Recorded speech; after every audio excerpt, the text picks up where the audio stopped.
Welcome everybody to Cup with Gup on this Tuesday, January 11th. Going to talk a little Super Wildcard weekend and then our main topic, the Sony Open Deep Dive PGA update for week 11 on the PGA Tour. Right now you can use the code CUP, get 20% off any package, includes a 7-day risk-free trial. We are now rolling into our first full-field PGA event, and we will be going non-stop for probably the next 35, 40 weeks or so. NASCAR is about 5 weeks away. We got the first ever Millie Maker for the Daytona 500. We've added Mr. Jimbo to the team. I'm glad to have him join Ryan. Going to have the best NASCAR coverage around. UFC kicks back up Saturday. We still have some NFL to get through the next month or so. And then NBA Daily as well as we go into the summer with that. Listener League is in the description. In the description, click the link, get your 3 lineups reserved. We filled it last week. Let's fill it a little quicker. Let's make it bigger as we head towards some of the big events coming up in February or March. Like and subscribe to us on YouTube. Get you in the drawings. And if you haven't listened the last week or so, I'll be giving away a diamond level DraftKings reward membership around the Super Bowl weekend, sometime that week. And the way to get in, I'll do several different ways over the next 4 weeks or so to do that. Every time you get one in there, you are tossed into the drawing. This week, in the comment section on YouTube, even if you're not, if you do audio only, which most of the time that's what I do, but go over there, hit subscribe, like the video, and in the comment section, tell me your favorite 7K play this week for the Sony Open, and just put, diamond. That way I know. So if it's Keith Mitchell, go Keith Mitchell /diamond, and I'll get you into the drawing. Rate and review us on iTunes. That is another way that you will get in. I'll pull everybody that has left reviews and given us a rating before that weekend. We have a system that can pull all those. I pull them all about monthly or so, unless I'm doing a giveaway, then I pull up at that point, keep them in a spreadsheet, and I have them. So if you've given one before, great. If you don't remember, go ahead and do it again. Doesn't matter. It'll get you back on there. Make sure you're in there. Giving away some goodies. I am 300 people away from 10K followers on Twitter. If you look at my pinned tweet, you can see it's easy. Just retweet that tweet. Make sure you're following me, and then in the comment section, tell me your favorite PGA Pro, and that'll get you in. Once I hit 10K, I will give away. There's a couple pictures in that tweet as well. One of them is a whole bunch of goodies that I have stored away, and I will give away some stuff there, some DK cash and some GC gear, do some random giveaways. The quicker I get there, the more I will give away. Monkey Knife Fight, I will give away my Monkey Knife Fight plays of the week tomorrow on Cup with Gup. Use the code GUPS. Get a free dollar for dollar match up to $100. The link is in the description. Same as Underdog, but the code is GUP, no S. Free dollar for dollar match up to $100. They have the Gauntlet Playoff best balls going right now. I assume all those will be full super quick. I'll take a look tomorrow morning and see how close we are there before I go on the Cup with Gup. I will also give away my PGA plays of the week for that tomorrow as well. I just want to give not really a shout out, but, obviously the news breaking today that Tim Rosafort passed away from his battle with Alzheimer's. A huge loss in the golf media world. One of the guys I did really enjoy listening to and watching on Golf Channel and coverage and stuff. Thoughts and prayers go out to his family. Big loss in the golf media world. Before we get into the deep dive for the Sony Open Super Wildcard weekend, I'm interested for it. We get 6 games with this new format. 2 games on Saturday starting at 4:35 Eastern. 3 games on Sunday starting at 1:05 Eastern. Then a Monday night game at 8:15 Eastern. Saturday slate and DK. There's a big 6-game slate, but the featured bigger pots are the daily, which makes sense. They want to get as much action in. Daily, more contests, make your winnings, come back the next day, so on and so forth. Day 1, we get Raiders at Bengals. Bengals -6, over under 49. Pats at Bills.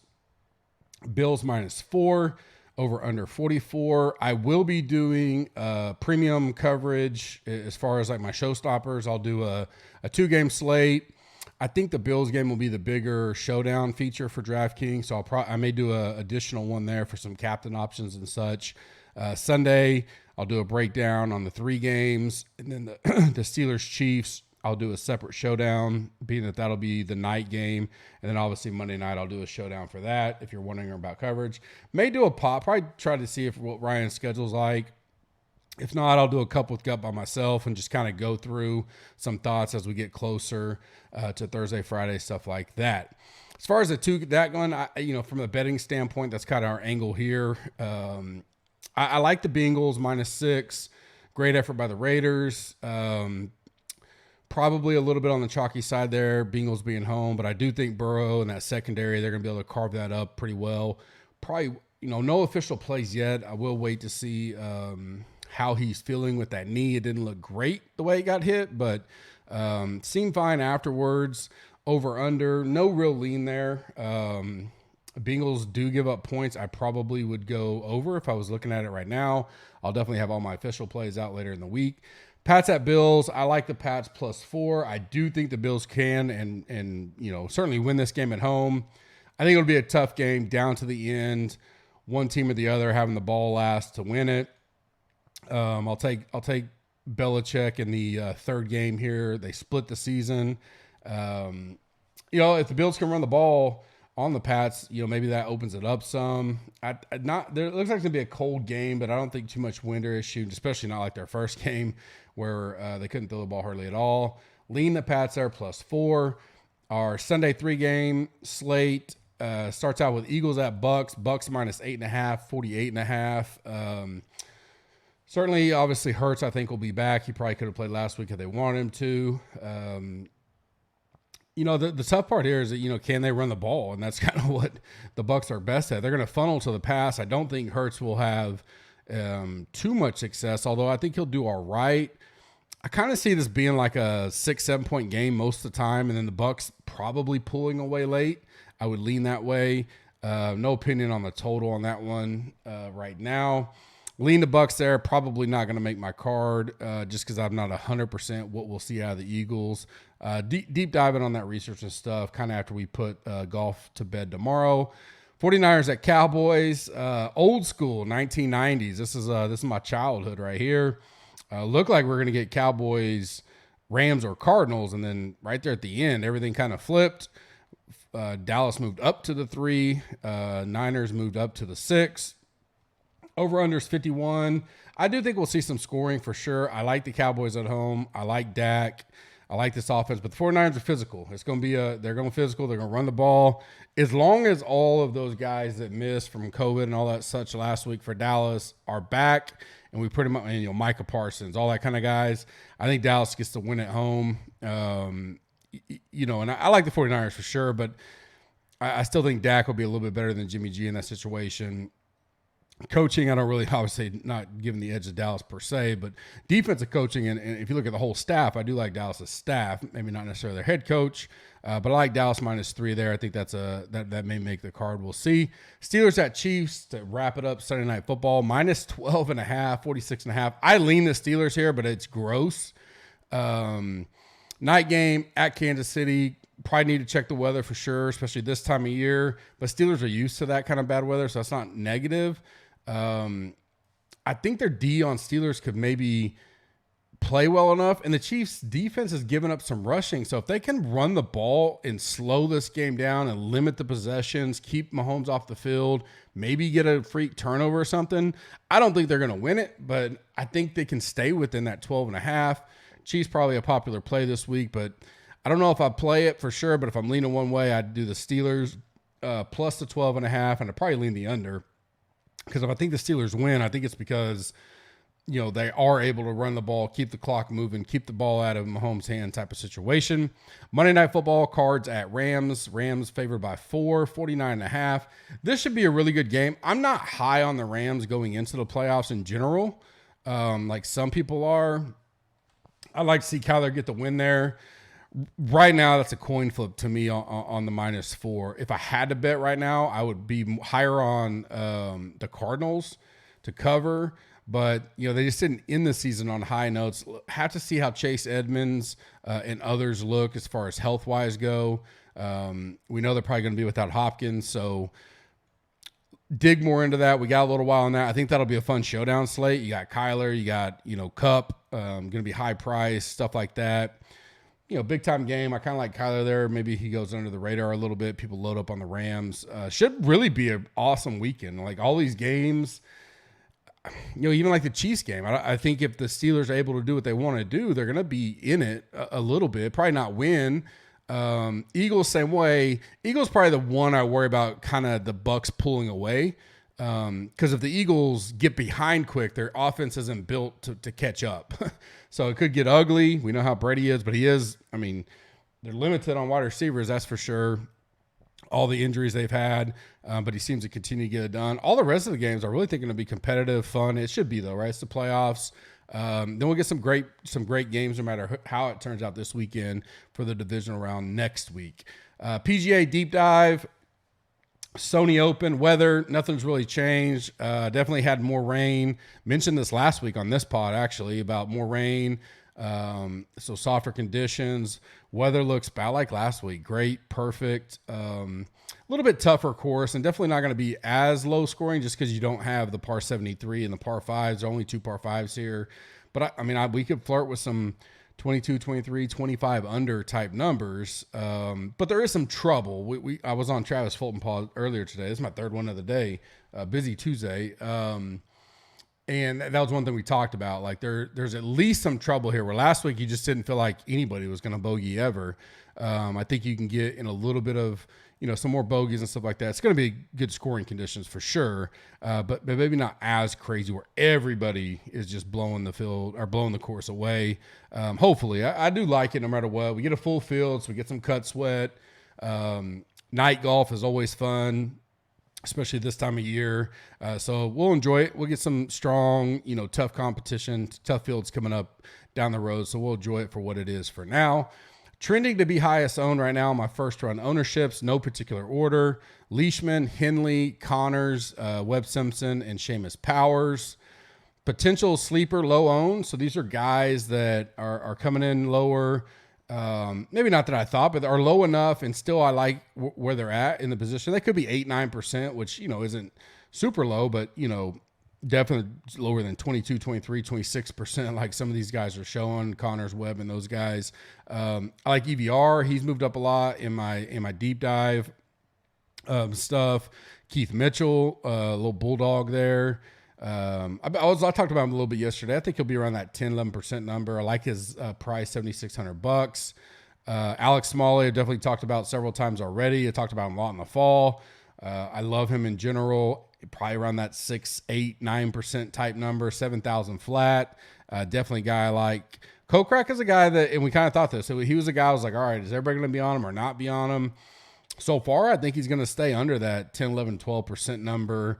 Terrible showing last week. Kind of, let's think of Matsu from last year, right? Matsu finished dead last or close to it last year. Shows up here and gets a 19th. You can see Kokrak doing that. Fulton said he's kind of got that attitude of like just, I don't want to say doesn't care, but easy to shake off, can show up and have things going this week. Then a couple young bucks, Chad Ramey, Davis Riley. These guys will probably be, probably well under that 5% number. Definitely on my radar as some sleeper MME type plays as we head into Wednesday's final thoughts. Monday redo or notes. So things that kind of caught my eye in the first 24 hours. I was talking to Travis about this earlier. Man, golf is such a flip of the switch compared to NFL or even college football. You get, it almost seems like it takes forever to get to that big Sunday slate or big Saturday slate. You get a little tease Thursday night, whatever. Action gets into the realm on college football late in the year, give you a little tease, but that big slate where all the juicy pots and stuff are, you're waiting for the news. You're getting everything. Golf, it's like, man, we get the field finalized Monday-ish, noon. You get the pricing somewhere around that same time. Waiting on potential withdrawals. Does that shake up anything? and 48 hours later, you're basically almost going to bed on Wednesday night. Most weeks you're waking up to lock. Now this week and last week a little bit different being in Hawaii. We get another half day to kind of tinker around, but it's wham bam thank you ma'am in the golf world. So digesting a lot, and then you get a little bit of a break besides showdown. But so thoughts. Connors and Webb are definitely going to be top 4 owned. Those two. One will probably be the highest owned. Not sure which one yet. Similar to last week, I think the stance 1 to 3 max for sure, and then maybe MME is going to be to keep those two apart. Maybe you build some different models. You build some buckets that I talked about last week, especially to the premium members, where you say, hey, I may go, if I'm building 75 lineups, I want them in 35 each, but never together. Or maybe you do 20 separate and 15 together, and then, but excuse me, sorry about that. You make sure your ownership total on that, or you leave some money on the table so that when you do have those two chalky type guys, and you're talking about they're going to be about 50% owned between the two, whoever winds up being higher up there. I think that's probably, and there's a couple other guys we're still going to talk about. Power, Leishman's going to be popular. These guys are up there for a reason. But Cam Smith last week and some single entry stuff got as high as 40%, but even in the Millie Maker, he was the second highest owned at 33%. Not Millie Maker, but the big $15. And he winds up winning it at a very cheap price. So difference here, these guys you got to pay up for. So you can't go a Cam Smith and still get your up top guys. These guys, if you take them, you're bypassing, some of the other good players and building from there. I think those are the two that we're going to have to digest and kind of see where we're at come tomorrow. Connors both of them have done well here as far as course history. Neither played last week. You're saving $900 on Connors if you're choosing between the two. A lot of people are going to go those two, so I get it, but I'm just trying to be a little different. So that's one thing I got noted. Seamus Power definitely getting talked up. I wouldn't say more than I thought. And I mentioned this yesterday, that, when you got a guy that pays people off and he's coming in good form again this week, right back at it, people go back there. He's probably a guy I'll probably X out of the pool. That'll get me, he's going to be one of the top 5 or 6 owned as well. That gets me some of that chalk out of my player pool. Damon, probably a surprise to me on a Monday redo talk. As far as ownership, I didn't think he'd be talked about much, really. And he's been mentioned a lot on some of the stuff I've digested already. I may just go the betting world there, potential outright top 10, top 20 type stuff, and maybe fading DraftKings or be even to the field, not get overweight. He'll be one that I bring up tomorrow. And then Takumi Kanaya and Kita Nakajima, those are two guys that, great amateurs. Kanaya has definitely done well when he's come over in some PGA stuff. Former number 1 AM. Both these guys are going to be viable for me in some MME stuff. Nakajima, I don't know if I get 1 to 3 max for sure. Takumi, I could, $7,400. Limited information, but got a lot of potential there. I don't know that either one of them, although will be talked about in our little bubble decently, I don't know that either one of them will get over 5%. So those are guys that I'll analyze some more overnight and tomorrow and talk about. The 4 guys I'm staying strong on for Monday so far: Gooch, CH3, McNeely, and Cam Davis. Like all those guys. Gooch is going to be popular, but he's one that I'm going to eat some chalk on, and I'll pass other ways. Final thoughts out tomorrow. As always, I will do my Cup with Gup, talk through some final things there. I'll do my premium coverage as well. One and Done goes live this week. I know there's still openings. There was still openings in the Fantasy National, Moose one, and then carboncontest.com. Our boy JB has his one and done. I think it's up to like 1,400 people. You can enter that all the way up until noon, or all the way up until lock Thursday. And then I think he'll give you another day to get your payment in, and then he'll boot you if you don't pay. But you can enter all the way up there. So if you miss, or if the big one over at Moose's deal fills, come and jump in that one, or jumping in anyways. This one, both of them are fairly cheap, especially when you break it down per week. The Carbon Cup is locked, but pay attention in case he opens up any. You can follow them at Carbon Contest. Take a look at that. And all the other contests he does. He does a great college football one, NFL one, NASCAR. I think he's looking at some UFC, NHL type stuff as well. Like I mentioned, I'll have showstoppers, articles out for all 3 days of the NFL. Get you premium members covered there. Thursday, with no kind of pin on how everything shakes out. I talked about this earlier. I'm going to do, last week got things moved around, but I am going to do like a ask me anything type deal. But my focus is going to be, I may get on the tool stuff, look at some of that, season long, one and done strategy, bankroll management. If you guys got DFS questions, long-term, short-term, how to attack certain things, personal stuff, taxes, whatever. Open show, open mic. I got, several that came in last week. I already got a list going.